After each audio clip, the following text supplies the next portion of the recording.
Welcome to Engage ICT. I'm Sarah Jane Crespo. Some people are talking about the pandemic as if the worst of it is mostly behind us, and others are still living like the solitary lifestyles that we sort of got used to in 2020 and 2021. But either way, we've all experienced stress, uncertainty, and an overall lessening of social interactions. So we're going to talk about dealing with that perfect storm of stress with a panel of local experts. On our panel today, we have Amy Driscoll, licensed clinical marriage and family therapist, Claudia Griffith, a counselor at North High School, and Nikayla Pack of the Office of Strategic Engagement and Planning at WSU. Thank you all for joining us. Of course. Thank you. For each of you, just anecdotally here to start with, I'd like to know what are the trends that you're seeing at this point in the pandemic. Kind of give us a 30,000-foot view from your own perspective. Amy, why don't you start? Sure. Currently, what I've noticed is there's a lot more hesitancy. I think that's improved over the last 2 or 3 months, but hesitancy to engage socially or do the things that we normally did previously. Stemming from, when we're isolated and we were either forced to isolate or isolated by choice, it breeds the tendency to increase suspicion and anxiety and things, even when typically we wouldn't have any trouble moving about in the world. So I think although people are ready to re-engage, they're also experiencing some level of trepidation, uncertainty. So uncertainty has been a theme throughout this entire, last 2 years for people. So I think it's really largely dependent on the communities. Wichita community is slightly different from other communities I'm familiar with as well. But overall, I'd say people are certainly more open to engaging and socializing with one another. And waiting to see kind of what happens and what comes from that. It'll be interesting. Yeah, absolutely. Nikayla, how about you? You work also with adults, but maybe a younger set of adults in college. What are you observing? Yeah, I would definitely agree with Amy's sentiments. I was actually just talking to my student assistant today about this topic, and we both shared the eagerness and we're happy to be back in the office seeing each other. But there is still a sense of uncertainty and a bit of fear, that psychological threat, that taps into our fight or flight response. So there's eagerness and excitement, but also caution and concern. Yeah. Right. And Claudia, you work with high schoolers. What have you I work observing? with high schoolers. Well, I think things are improving. I agree with the other panelists that there is still caution and there's some challenges around coming back to the school environment. But at the very beginning of the school year, it was like the students had forgotten what it was like to be in a classroom, what it was like to, frankly, some of our kids hadn't been in a school building since middle school, because for almost 2 years. So that was a challenge, and there was a lot of anxiety and a lot of concern that way. But things are getting better and they're improving. And there's a sense of excitement building for what's to come, so that it feels like we're adjusting to a new normal. Well, we'll get to that new normal a little bit more as we progress here tonight. Amy, as a marriage and family therapist, you've worked with patients throughout the pandemic and for years prior. Give us an idea of what you are experiencing now with patients. It's interesting. I think that when the pandemic started, certainly the trends I noticed was fear, who to believe, where to take influence from, what's going to happen. And then as time went on, a lot of people lost loved ones from, health-related issues as related to COVID, which then, increased some anxiety. So I think as we're on a bit more of maybe like a downward slope in the fear response, what I've noticed is that part of the role of trusting, whether the trust stemmed from mistrust of authority sources or from an embedded, element within the person themselves, is learning how to retrust again. Although I think, kind of to tag on to what Claudia said, there is a level of also excitement. People are making travel plans and, leaving the country. And so while people are excited to engage that way as well, I think that there is still some mild frustration, even maybe with some requirements. For instance, flights, wearing masks. I know some flights are planning to lift that, but part of it is maybe just a lot of residual emotions that don't really have anywhere to go. I heard a gentleman a couple of years ago speak to this and was sort of forecasting what was going to happen. And he said by 2022, 2023, he sort of likened it to the roaring 20s, right? But in 1920, where people just kind of let loose in a much bigger way than they had before. And I do think that's happening. And I think it probably will happen, and hopefully in a very positive way, in a more community building way. But I think that's a good thing. Have you seen a spike in mental health issues? I did certainly witness that in the beginning. In fact, I would tell you, and my colleagues this is pretty universal around the people I know, that for the first time, and certainly in my career and even the career of others, that people are so full they can't even take new people. This has been the case with my practice for some time now. Highly unusual, although quite good, right? People are seeking mental health. They're looking for therapy. So yes, I think when things happen nationally or globally, it ultimately triggers maybe like deeply embedded symptoms that we are able to keep latent when things outwardly or externally seem okay. And even though, again, we're on the trend of, okay, things are getting better, things are starting to slow down, it doesn't mean that the autonomic nervous system's sort of kind of catching up.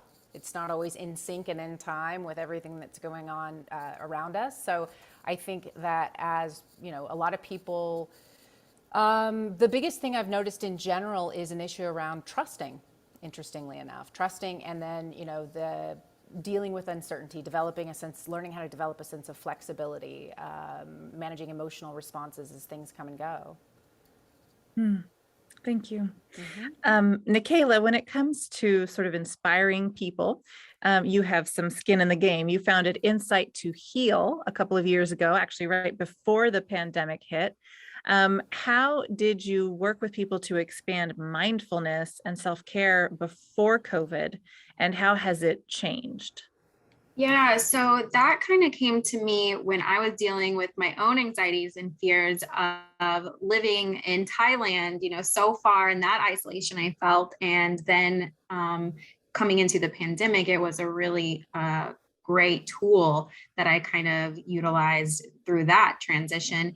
And kind of as Amy was saying, it allowed me to share the opportunity for just awareness of thoughts. And so not to, get looped into that, and to just become an observer of what you're thinking, and not to really judge it if you're fearful, but just to observe, like, okay, I'm, anxious about this moment, or I'm uncertain about if I'm going to have to get the vaccine at work or for school, and just kind of sit with that for a moment. So I did that mainly with youth as well, and have then begun opening it to adults. But at first, when I was in Thailand, I was doing teaching kindergarten, and in schools there, meditation is a part of their curriculum. So that was really great to see. And then when I came back, I did some group and one-on-ones with youth that were just experiencing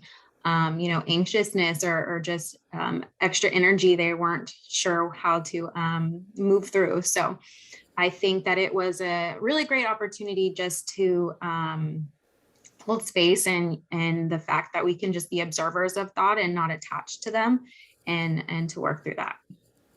Is it pretty similar, the way that you kind of coach people to work through it now as it was before the pandemic? Is it all the same process, or has anything changed in how to do it?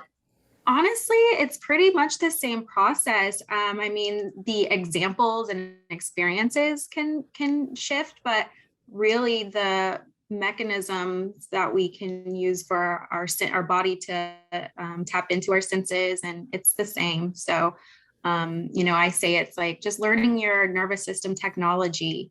Of course, there's a spiritual realm that can go with it, but really it's just tapping into that system that we have. Thank you. Claudia, I want to get back to high schoolers now, and to talk more about what they're experiencing. If you would kind of elaborate a little bit on the challenges or what you saw as a result of the challenges that they have faced, and then ways that you have helped students to cope. I don't know if there's mindfulness. Well, mindfulness is always a part of that, and we try and include that in what we do as we have opportunity. At the beginning of the pandemic, when the schools shut down, the role of a lot of our students changed, because they went from being a student to sometimes being the daycare provider for family.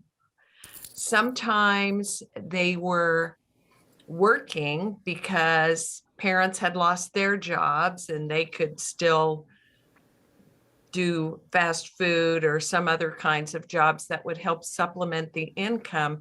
So their role changed, because it's very different to be a child or a student than it is to be almost a peer in the home. Not that the parents necessarily saw them as peers, but they certainly assumed responsibility largely. A lot of our students did anyway, that they hadn't had before, or at least in the same way they'd had before. So coming back into the classroom and into the building, there were, at the beginning of the year, anxiety. I would go home sometimes and say, if anyone says the word anxiety to me one more time, I don't know what I'll do. Because they were really just to go from being in your home environment with family members to being in a building with 2,000 students and well over 100 faculty and staff is kind of overwhelming. And some of them really struggled. As time has gone on, though, we have been able to work with them and they have been able to grow, and they're becoming more and more comfortable. So that's being in the environment of school. The other thing was their position as student and teacher. It takes some adjustment, and it took adjustment not only for the kids, but also for the teachers and the adult staff, because I sort of think of myself as the person in charge when I'm there. And if you have kids who have been accustomed to functioning in a semi-adult role, they don't necessarily see me as the person in charge. And so it took some patience and practice and understanding and compassion and listening to the whole story of the student in order to move through that. The other piece we had was the grief and the loss.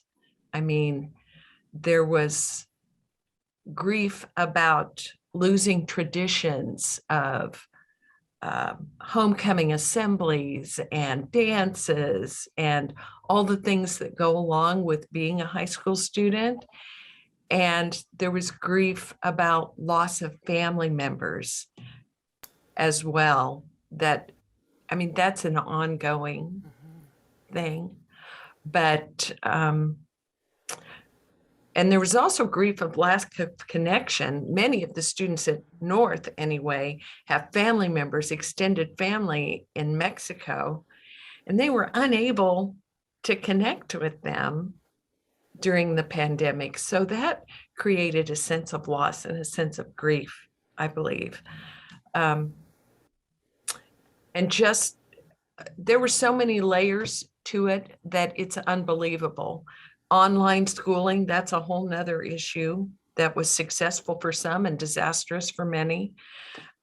So there's all that recovery work that has to be done with that and filling in the gaps there. And it just, as everyone has said, it requires being in touch with where you are and how you're feeling, and recognizing that you're at a moment in time and things can get better and be different. Gosh, there are so many different little pieces of this big, complicated puzzle. Yes. I want to go back to what you said about students kind of taking on the responsibilities of an adult during the pandemic. Why do you think that was? What were they taking on? Well, sometimes they were so that the parents could work. Sometimes they would have to assume responsibilities for the home,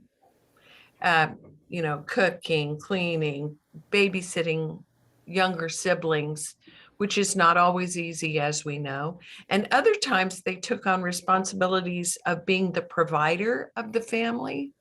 I still have students who are working full-time in order to help supplement the family's income, because there was so much, during the pandemic, our restaurant workers and many of our lower wage hourly workers were unable to maintain their jobs. And so But somebody these are has high schoolers that you're saying are going off and working full time. Wow. Yeah. I know that happens.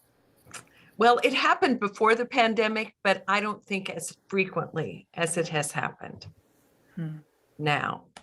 But I know it's happening citywide among high schools.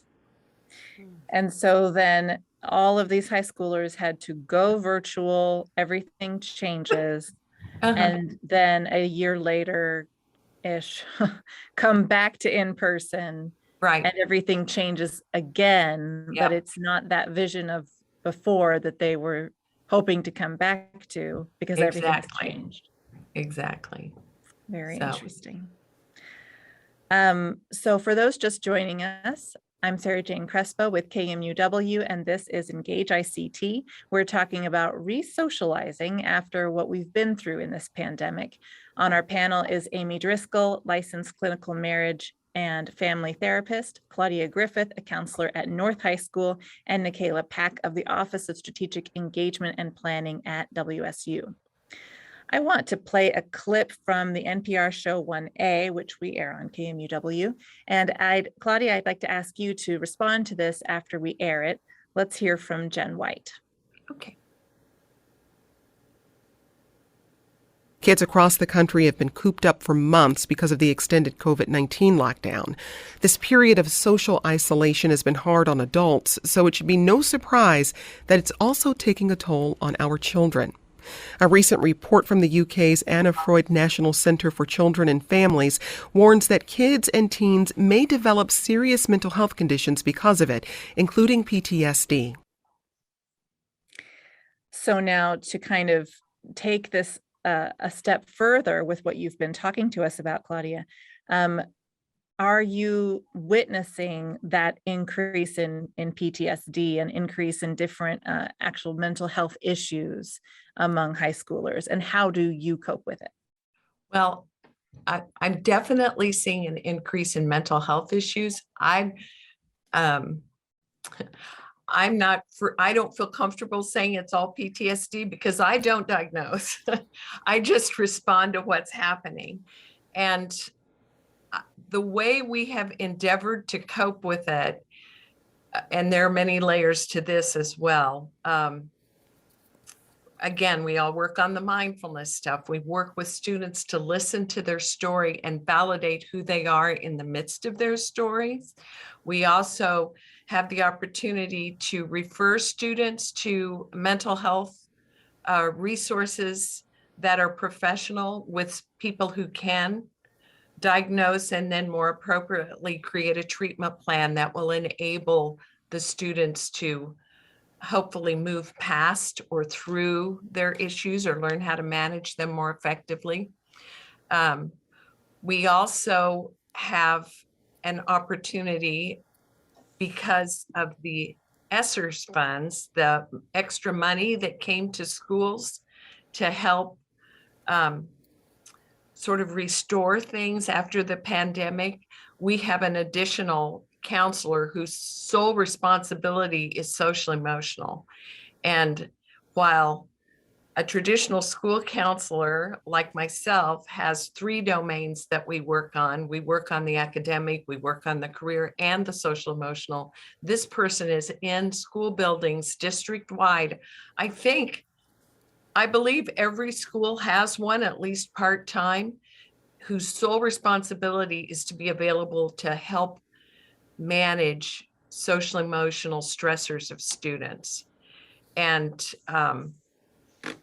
that's been invaluable. And that came out of a survey of stakeholders that Superintendent Thompson did to see what she believed or what they believed that we would need in our schools to help us be successful.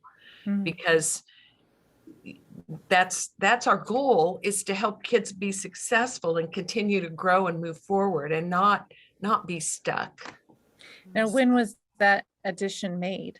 This year is the first year we have that. So starting last fall or in the fall. 2022? Yeah. Okay. So this is relatively new. It'll be a full school year coming up shortly here. Right. Are you witnessing a difference as a result of it? Can you get a read on that yet? I think there's some difference as a result of it. It's a little hard. All my data is anecdotal, of course. But the person in our building has really good connection with the students, and they tend to seek her out when they're anxious. So for me, that's a good sign. That's somebody they can connect with. And that's important. And I hear similar kinds of things around the district. My hope is that it will continue next year. I mean, I don't know how long the money lasts, that's always the big question, but that has been an important and an invaluable piece of helping kids reintegrate into the school setting, because it's been challenging for them. Not unlike adults, when kids get anxious and nervous, they get crabby. And so there's been an increase in conflict resolution opportunities as you work with kids who are unhappy with one another, and as well as anxiety taking other forms that we see. So I like that, how you're framing them as opportunities. Well, Also, I want to jump in right there. Yeah, go ahead. It's really great to learn about that, Claudia, because notably a few studies did find that young adults, young teens, that were reporting higher levels of isolation or perceived social isolation, even though their social networks are larger. So that resource being there for that perceived or that subjective perception of social isolation, I think is really great. Can I speak to that for just a second? Yes, please. So part of, and I love everything that you both are doing, but Claudia, that like my heart's really warmed of like how, when you keep using the word validate their experience and this moment to moment awareness of it, because that's a huge resource for anybody, not just adolescents. The sense of aloneness is a hallmark of any kind of trauma. Trauma isn't necessarily in the event, it's what it does to a person's nervous system. And that's what dictates whether somebody's experienced a trauma, not the event itself. And part of that separation from whether it's our family or community or friends, when you're saying, Nikayla, perceived, is that it really does feel like that to somebody. And we've all experienced different things within our lives where we've had that sense of aloneness. And sometimes just being able to name that, in fact, is a really, it can be a very strong resource within the child or the adult, helping them kind of identify, okay, what are you feeling and what's this like? And even something as simple as just reminding, each other that we're not alone, because we're all in this together, whether we think we are or not, right? We're all the same person underneath this skin, in essence, right? We have the same things that are working in all the identical ways. And so, anyway, for both of you, I just think it's really lovely and beautiful what you're doing. Yeah, I'm impressed. Well, let's walk this back up from high schoolers into college and sort of new adult kind of age. Nikayla, will you talk a little bit more about the action steps or the things that are working for those that you um, deal with in your day-to-day experience? Yeah, well, I know for the university, I mean, there's a student guide. So trying to provide as much information as possible during a time of uncertainty was something that seemed to be really helpful. As soon as we know something, we share it. So we're like you said, Amy, we're all in this together. We all don't know what's happening together. So that can be, something to lean upon. But yeah, the opportunity to connect in terms of, okay, we really just don't know what we're going to have to be up against, is something that was a big challenge and continues to be with planning things when you don't really know what's happening. How can you plan? And so that for some is more challenging than others. But once again, sharing all the information that we have is a way to, kind of help with that. Right, because we were hopeful that it was pretty much over and then Delta hit, and then we were hopeful that it was pretty much over and then Omicron hit, and then we were hopeful it was pretty much over, but it's still sort of like, how big are these waves going to be? What will it look like this winter? That the issue of uncertainty seems like it's the long haul issue that that people really have to cope with. And the stress that elicits in individuals. I kind of want to talk about just really brass tacks sorts of things. What you all suggest, the techniques that you use with patients or with the individuals that you're working with. And Amy, why don't we start with you on that one? What are just the techniques that you most often suggest to help individuals cope with this sort of thing? It's actually not unlike what Nikayla was mentioning she does with mindfulness, which is it's an approach. Somatic experiencing is a lot of what I also use, among other things. It's an ability to just pay attention to what's happening within our bodies in the moment, be able to name sensations, emotions, even thoughts. And then my role as the therapist is just to do my best to attune and, like Claudia said, validate someone's experience through letting them know that I am with them, because I am, and an experience of settling down in the face of another, where then they can anchor, oh, okay, this feels a little bit better, even if it's just for a minute or two. And even if the next minute might bring about its own anxiety, is that we're just moment to moment awareness of being able to track what's happening. And that in and of itself, while the world might feel and in fact be really uncertain, that gives us, any human being, a sense of feeling a little bit more grounded. And I hesitate to use the word control because I don't know that that's the best way to put it, but it can feel like that. Like, okay, I have some control over something. And so the relational attunement's a big piece of the work I do, connecting to people and letting them experience relationship. And I think, frankly, that's a lot of what we've been missing too, is community, relationship, our ability to connect, even if it's to a neighbor or, anybody. I remember going in the grocery store at points when this first started, and I would hear, remain, the social distancing. And I'm like, this just seems surreal. Like, this doesn't even seem like this should be happening. And then, there was just this, our social distancing left us all with increased isolation. And it was a literal experience. So isolation tends to breed more isolation, where you certainly have some people who want to engage, but you have others who are hesitant. So I think when people are experiencing any symptom, right, the best thing for us to do is just to stop. Can I name what's going on inside myself? Sometimes going inside is overwhelming. Okay, so can I at least bring my awareness to something outside of me, right? Whether it's looking out the window and seeing something, or something in where you are in your environment. It will take that fear, anxiety responder down a little bit. It brings our awareness back to our frontal cortex, right? Our executive functioning that's helping us think a bit more logically. And then we'll feel more, just even a little bit more embodied. And a practice of that over and over again really does assist tremendously in all kinds of experiences. So for something that you do for yourself, choosing something to become aware and focused on, whether it's outside of you or inside of you, something physical, or observing your own emotion and naming it. Yes. And then if this is something you're trying to do for someone else who you observe to be stressed or anxious, that I'm trying, I can't remember exactly how you put it, but that way of being just open to listening to them and kind of helping them to name it, would that be a good way to describe? Yes, that's perfect. Because sometimes we don't know what's going on and we can't name it. So I tell people, like, you don't have to use formal emotion words, call it whatever you want to call it, sticky or prickly or, I don't know, I don't feel anything. Okay, so there's nothing there, right? So then if we bring our awareness outwards, if I'm doing this with somebody, then we're playing with what feels different, what feels better.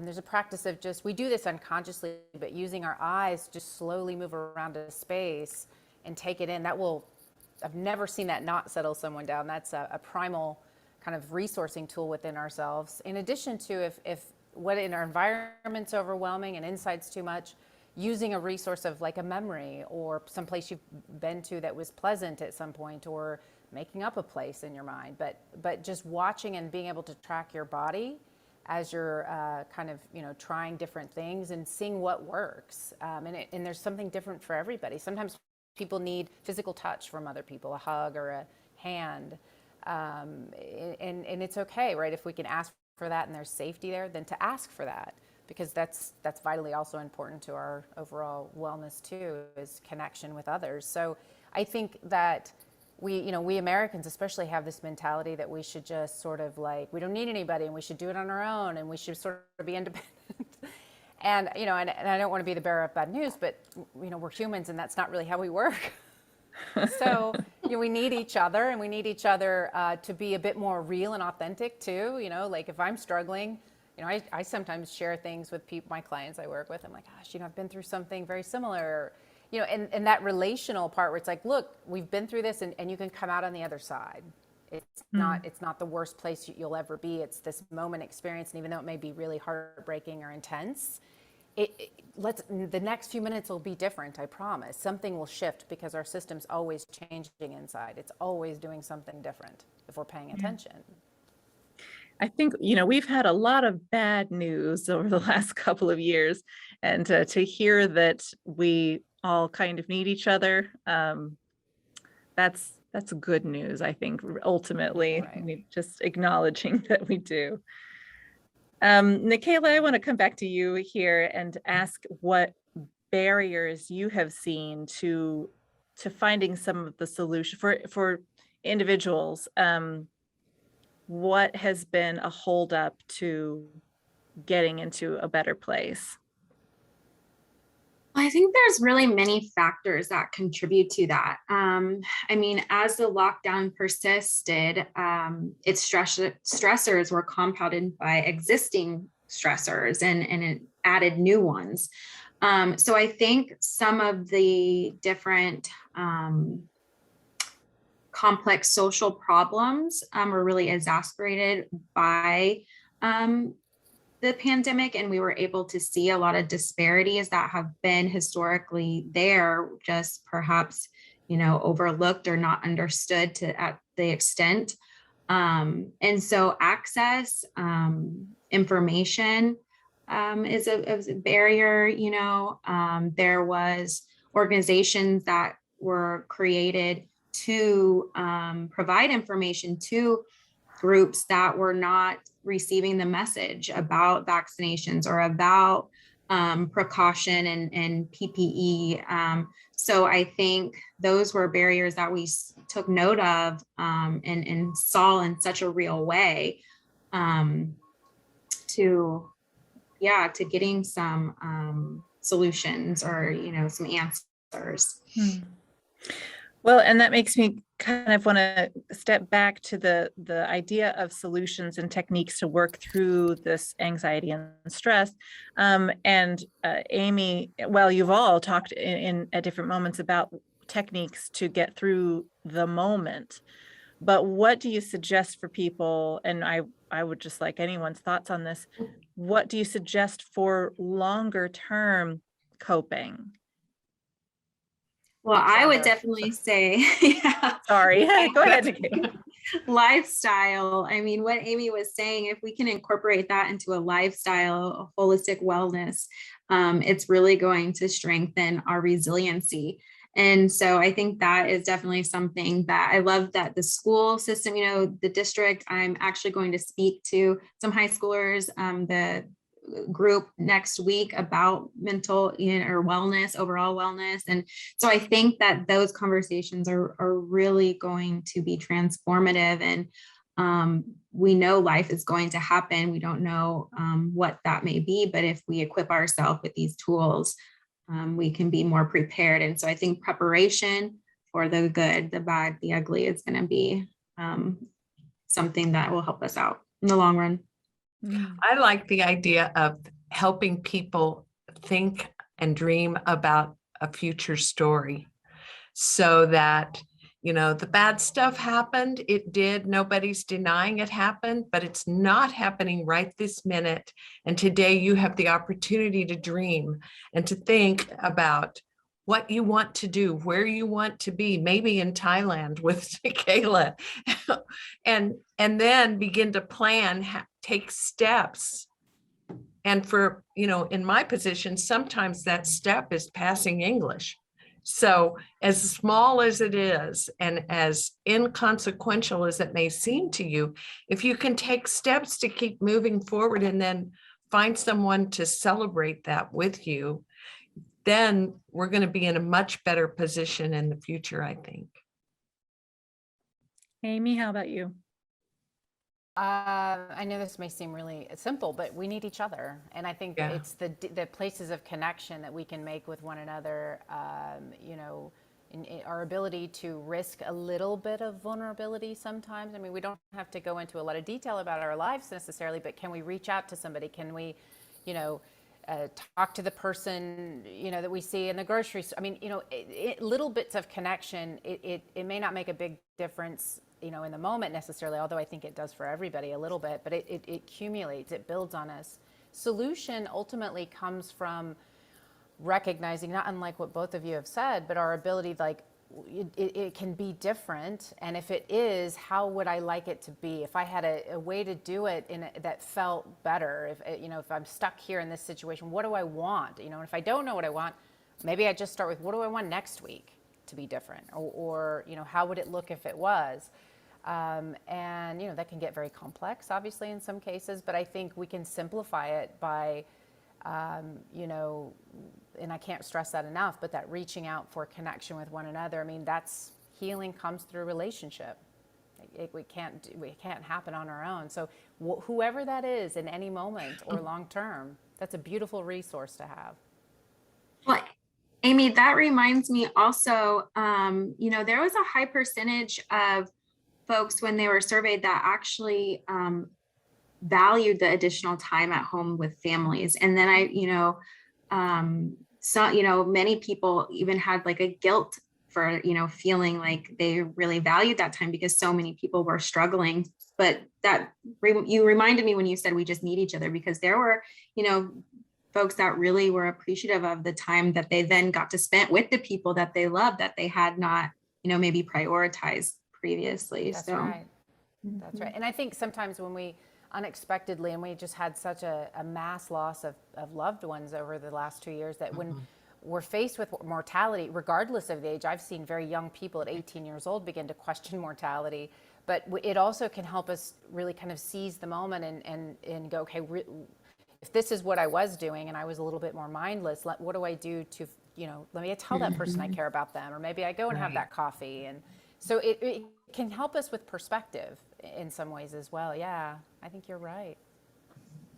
So what do you tell people, and Amy, maybe let's start with you on this. What do you tell people when they want to start socializing, they want to get out there, but they feel anxious about just doing it, or they are going to go into a situation where they know people won't be wearing masks and they themselves want to keep wearing the mask? What would you what kind of tips would you give for someone in that situation?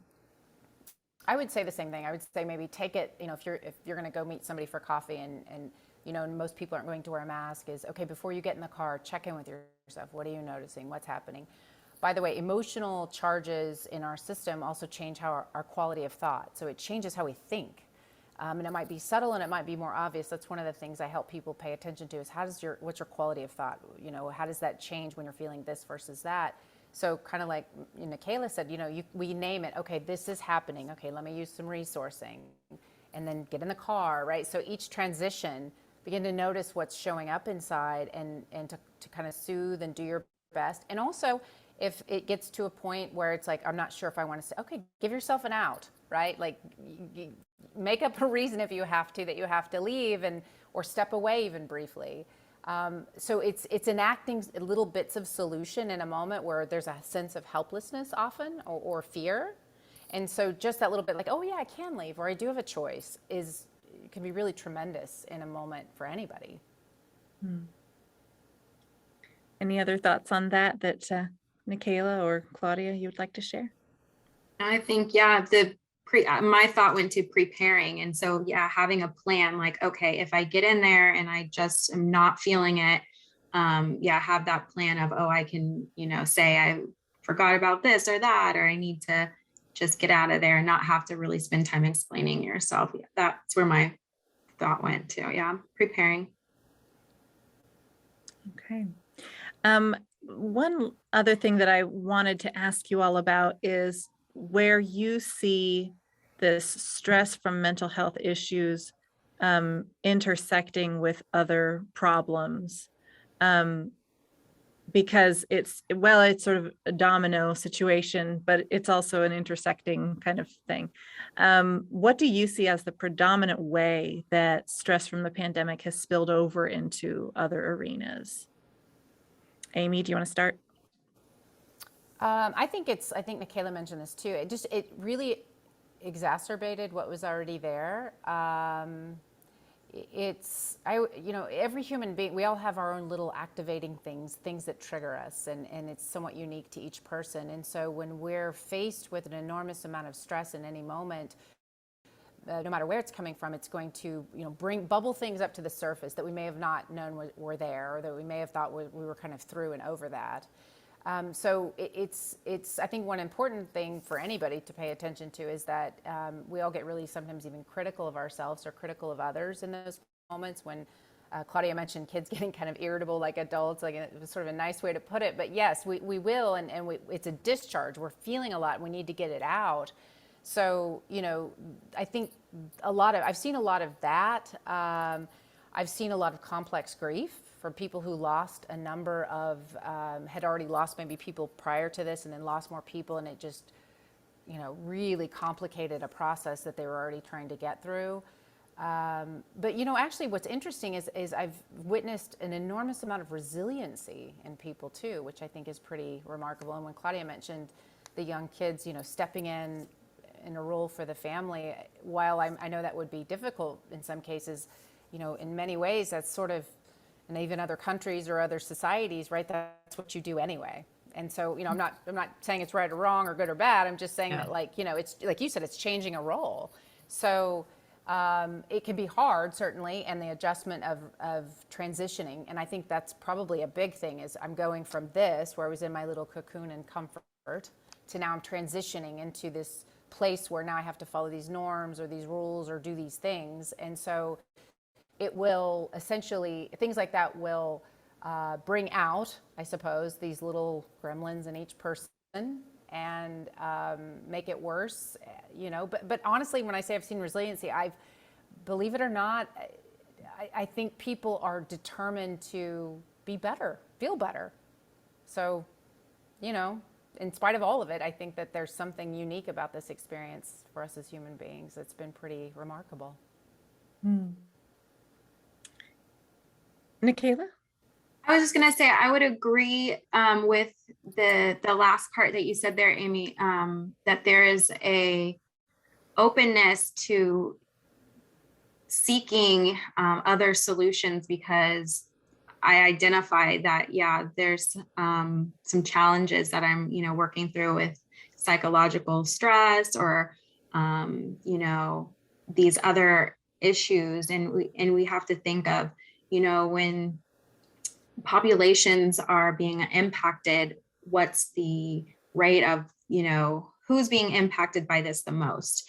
And then we see, what resources does that population have? And unemployment or precarious unemployment with like the service sector, lower wage families are being hit harder, with that and working. And so then the kids have to work, and Black and brown families tend to be in those fields more often. And so we just have to look at what those cycles are in our systems and how we're supporting everyone in the community.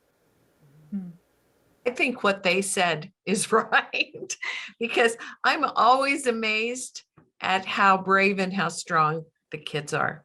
Really, they really, if you listen to them and if you hear them and if you can sit with them, and they are tremendous assets to our community and to the world. And while there are moments that I get discouraged when, I'm just being honest here. There are moments when I get discouraged when we break up the fight and the kid ends up in my office and I say, here, drink this water and then talk to me. Overall, it's kind of exciting to watch them begin to put things back together. I'm not saying it's easy, but it's exciting and it's hopeful, because they're really, really every student is a unique and irreplaceable gift. And I believe that. Thank you, Claudia. What is one last thing that you would like to leave people with tonight, Claudia? Well, I think that there's hope. I think that there's hope, and that the world we're going to get through this. We're going to get through it together. We're going to be better when we're on the other side than we are right now. And we just have to put our arms around each other and be kind while we walk together through it. You can't do it by yourself. We just have to do it together. Thank you. How about you, Nikayla? One last thought for tonight. I would just, I guess, like to leave with, yes, that doing it together, we really do need to rely upon each other. And those gaps that we saw, those disparities that we saw, invest in them. And so we have a stronger community to face other challenges together. Amy, one final thought for people tonight? I'm going to say the same thing. We need each other. And maybe if people are willing to just risk a little bit of like transparency within themselves sometimes in a little moment, they'll realize that it's not as scary as they think, and that things aren't quite, it's not going to be as bad as maybe we think it will. And, rejection's a part of life, and disappointment and pain, but suffering is optional. And so, we really can relieve a lot of our own suffering just through connection, believe it or not. Well, thank you all so much for such an interesting discussion. I truly appreciated it. This is Engage ICT, and the conversation was sponsored by Susan and Leon Mader of Mader and Associates. I'm Sarah Jane Crespo. Thank you for joining us, and tell your friends and family that they can watch this conversation on our website, kmuw.org, under the Events tab.